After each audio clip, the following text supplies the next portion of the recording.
So I've been hammering home this point the past week or so that the Jets need to bring another linebacker in here. And it's prompted Jets fans to respond to me like, dude, Quincy Williams, you're not a believer? Nothing could be further from the truth. My problems at linebacker with the Jets have nothing to do with guys named CJ or Quincy. It's all the guys behind them.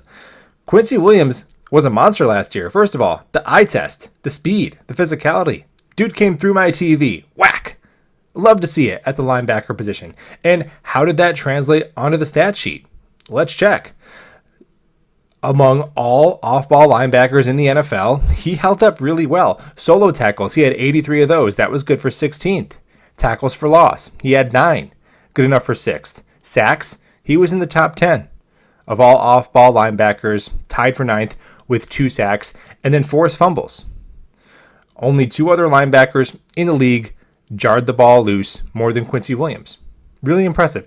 You look at this and you say, okay, this guy's a top 10 off-ball linebacker in the NFL. And look, I love Quincy, but even I got to admit, he was far from that mark last year. So what gives? Why the discrepancy between his physicality, his speed, his stats, and his overall value as a linebacker? Well, there's 2 parts of his game that he really struggled with last year.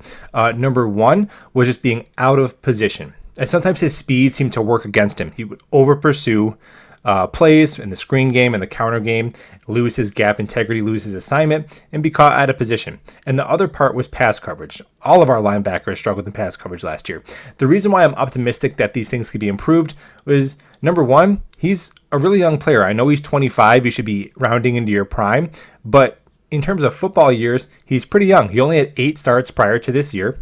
And this was his first season in this new system. So I think he can be coached up, and we could fix some of that.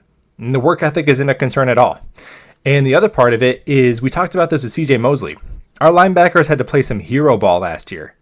Not out of ego, out of necessity. They didn't trust the safeties behind them or the front in front of them to get pressure. So CJ and Quincy had to fly all over the field and kind of do everybody's job last year. Now, improvements everywhere on defense. That's going to make everybody better. Quincy and CJ will be able to focus on just doing their job at linebacker, and I think they will both do it much better for those reasons. And I think if he can improve those 2 areas of his game, he's going to be an absolute monster next season. I'm happy he's a Jet. All gas, no break.